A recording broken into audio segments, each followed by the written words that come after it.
ভাবুন তো, এমন একটি প্রাণী যার বাচ্চা জন্মের সময় একটি স্মার্টফোন থেকেও হালকা।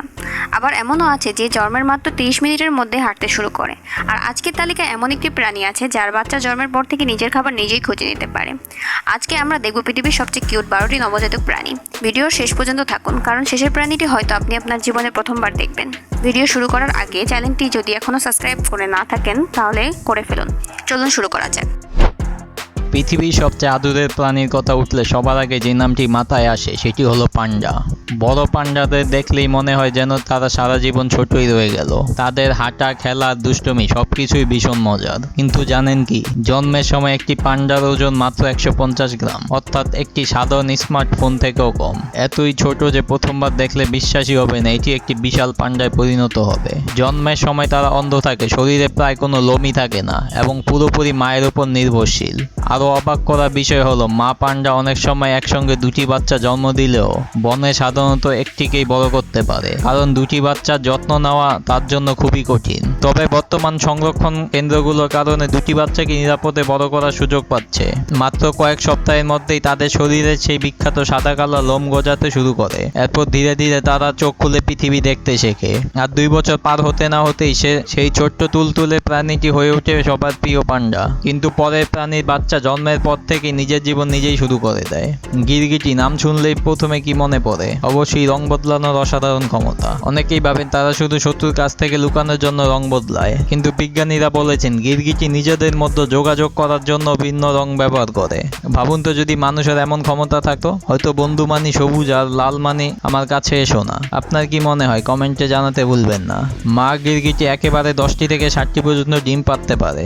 আর মজার বিষয় হলো, ডিম ফুটে বের হওয়ার পর ছোট্ট গিরগিটিগুলোকে কেউ হাঁটতে, খেতে বা শিকার করতে শেখায় না। জন্মের পর থেকেই তারা নিজের খাবার নিজেই খুঁজে নেয়। এত ছোট্ট একটা প্রাণী, অথচ শুরু থেকেই পুরোপুরি স্বাধীন। কিন্তু এবার যে প্রাণীটির কথা বলবো সেটি হয়তো আপনি আগে কখনো দেখেননি। প্রথম দেখা এই প্রাণীটিকে দেখে শূকর বলে অনেকেই ভুল করেন, কিন্তু আসলে একটি ম্যালায়ান ট্যাপির, পৃথিবীর অন্যতম বিরল স্তন্যপায়ী প্রাণী।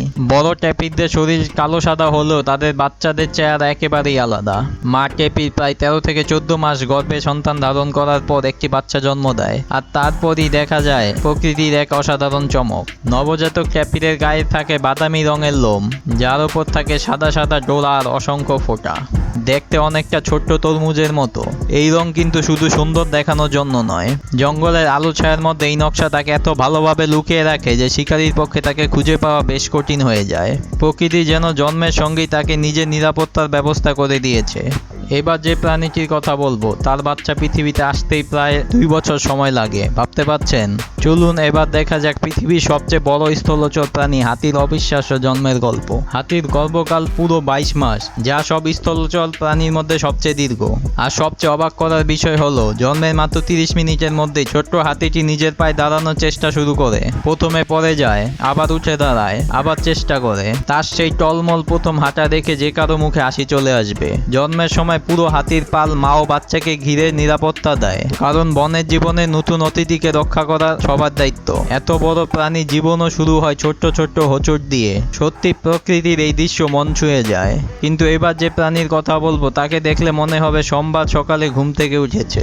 এই প্রাণীটাকে দেখলে মনে হবে যে সে যেন সারা জীবন শুধু ঘুমাতেই ভালোবাসে। পৃথিবীর সবচেয়ে অলস প্রাণীর মধ্যে একটি হলো স্লথ। তারা এত ধীরে চলে যে অনেক সময় তাদের শরীরেই শ্যাওলা জমে যায়, কিন্তু তাদের বাচ্চাগুলো জন্মের পর এক মুহূর্ত সময় নষ্ট করে না। মা স্লথ গাছের ডালে ঝুলে থাকা অবস্থায় বাচ্চা জন্ম দেয়, আর জন্মের কয়েক সেকেন্ডের মধ্যেই ছোট বাচ্চাটি নিজের থেকেই মায়ের বুকে শক্ত করে আঁকড়ে ধরে। এরপর দীর্ঘ কয়েক মাস সে মায়ের সঙ্গেই থাকে। ধীরে ধীরে গাছে চড়া আর খাবার খোঁজা শিখে নেয়। তাদের ধীর জীবন দেখে হাসি পেলেও এই শান্ত স্বভাবই হয়তো তাদের দীর্ঘ জীবনের রহস্য। কিন্তু পরের প্রাণীটিকে আমরা সবাই প্রায় ভুল বুঝে থাকি। গাধা বললেই কি আপনার মাথায় একটি জেদি একটা প্রাণীর ছবি ভেসে ওঠে? আসলে ব্যাপারটা ঠিক উল্টো। গাধা জেদি নয়, বরং খুবই বুদ্ধিমান। যদি সে বুঝতে পারে কোনো কাজ তার শরীরের জন্য বিপজ্জনক হতে পারে, তাহলে সে একদমই এগোবে না। এই কারণেই মানুষ তাদেরকে অনেক সময় ভুল বুঝে।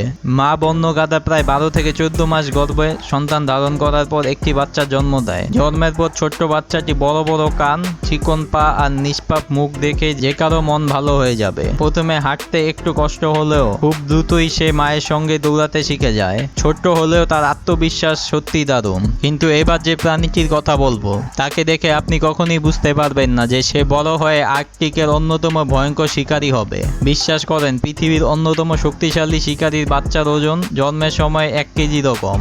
হ্যাঁ, মেরু ভালুকের বাচ্চা জন্মায় একেবারে অন্ধ অবস্থায়। বাইরে তখন বরফে ঢাকা কঠিন পৃথিবী, কিন্তু মা ভালুক বরফের নিচে তৈরি নিরাপদ গুহায় তাদের উষ্ণ রাখে এবং দুধ খাইয়ে বড় করে তোলে। কয়েক মাস পর যখন ছোট্ট ভালুকটি প্রথমবার গুহা থেকে বের হয়, চারদিকে শুধু সাদা বরফ আর নতুন পৃথিবী। সে দৌড়ায়, গড়াগড়ি খায়, মায়ের সঙ্গে খেলতে থাকে। দেখলে মনে হবে যেন সাদা তুলোর একটি বল বরফের উপর লাফিয়ে বেড়াচ্ছে। কিন্তু এই ছোট্ট তুলতুলে প্রাণীটি একদিন আর্কটিকের সবচেয়ে শক্তিশালী শিকারীদের মধ্যে একজন হয়ে উঠবে। প্রকৃতি সত্যি অবিশ্বাস্য। কিন্তু পরের প্রাণীটির জন্মের মুহূর্তেই যেন একটি অ্যাকশন সিনেমার দৃশ্য। জিরাফ। ভাবুন তো, পৃথিবীতে আসার মুহূর্তে যদি আপনাকে প্রায় 2 মিটার উঁচু থেকে মাটিতে পড়তে হয়। শুনতে ভয়ঙ্কর লাগলেও জিরাফের বাচ্চা জন্ম ঠিক এভাবেই হয়। মা জিরাফ দাঁড়িয়ে থেকেই বাচ্চা জন্ম দেয়, ফলে জন্মের সঙ্গে সঙ্গেই ছোট্ট বাচ্চাটি মাটিতে পড়ে যায়। কিন্তু আশ্চর্যের বিষয় হলো এতে তার তেমন কোনো ক্ষতি হয় না, বরং এটাই তার জীবনের প্রথম পরীক্ষা। মাত্র 1 ঘন্টার মধ্যেই সে নিজের পায়ে দাঁড়িয়ে হাঁটার চেষ্টা শুরু করে, কারণ আফ্রিকার বনে জন্মানোর পর থেকেই তাদের শিকারীর হাত থেকে বাঁচতে হয়। আরও অবাক করার বিষয় হলো জন্মের সময় একটি জিরাফের বাচ্চার ওজন 80 থেকে 100 কেজি, অর্থাৎ অনেক প্রাপ্তবয়স্ক মানুষের চেয়েও বেশি। তবুও যখন তারা প্রথমবার টলমল করে হাঁটে, তখন তাদের দেখলে হাসি চেপে রাখা সত্যি কঠিন। কিন্তু এবার যে প্রাণীটির কথা বলবো তার বাচ্চা জন্মের পর থেকেই বিষধর। ভাবুন তো, এমন একটি প্রাণী যার বাচ্চা জন্মের পর থেকেই শিকার করতে পারে। হ্যাঁ, কোবরার বাচ্চারা পৃথিবীতে আসে সম্পূর্ণ কার্যকর বিষ নিয়ে। এত ছোট হলেও তারা নিজে রক্ষা করতে ও ছোট শিকার ধরতে সক্ষম। মা কোবরারা সাধারণত 10 থেকে 70টি ডিম পারে। সবচেয়ে মজার বিষয় হলো অনেক সময় মা কোবরা ডিমের পাহারা দেয় যতক্ষণ না বাচ্চা বের হয়। আর ডিম ফুটে বের হওয়ার পর তাদের আর কারো সাহায্য দরকার হয় না, না কোনো প্রশিক্ষণ, না কোনো স্কুল। জন্মের পর থেকেই তারা নিজেরাই জীবন যুদ্ধ শুরু করে দেয়। এত ছোট একটি প্রাণী, কিন্তু আত্মনির্ভরতার দিক থেকে সত্যি অসাধারণ। কিন্তু এবার যে প্রাণীটির কথা বলবো তাকে সবাই ভয় পায়, অথচ তার বাচ্চা দেখলে আপনার আদর করতে ইচ্ছে করবে। জলহস্তী। নাম শুনলেই আমাদের চোখে ভেসে ওঠে একটি বিশাল আর রোগী একটি প্রাণীর ছবি, কিন্তু তাদের নবজাতক বাচ্চাগুলো একেবারেই উল্টো। মা জলহস্তী সাধারণত পানির মধ্যেই বাচ্চা জন্ম দেয়, আর জন্মের পর ছোট বাচ্চাটি প্রথম কাজ কি জানেন? পানির ওপর উঠে প্রথম নিঃশ্বাস নেওয়া। জীবনের প্রথম মুহূর্ত থেকেই তাকে সাঁতার কাটা শিখতে হয়। এরপর দীর্ঘ সময় সে মায়ের কাছাকাছি থাকে।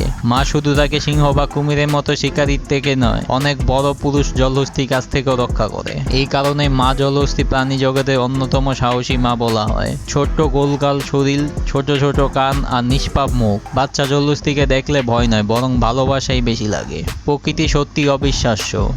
এই ছোট্ট প্রাণীগুলোই একদিন বড় হয়ে নিজেদের জগতের রাজা হয়ে ওঠে। তো আজকের তালিকায় কোন নবজাতক প্রাণীটি আপনার সবচেয়ে বেশি ভালো লেগেছে কমেন্টে অবশ্যই জানাবেন। আর যদি এমন কোনো কিউট প্রাণীর বাচ্চার কথা আমরা এই তালিকায় বাদ দিয়ে থাকি সেটিও লিখে জানাবেন। ভিডিও ভালো লাগলে একটি লাইক দিন, চ্যানেলটি সাবস্ক্রাইব করুন এবং বেল আইকনটি অন করে রাখুন। এমন আরও দারুণ ভিডিও নিয়ে খুব শীঘ্রই আবার দেখা হবে। ততক্ষণ পর্যন্ত ভালো থাকুন, সুস্থ থাকুন। আল্লাহ হাফেজ।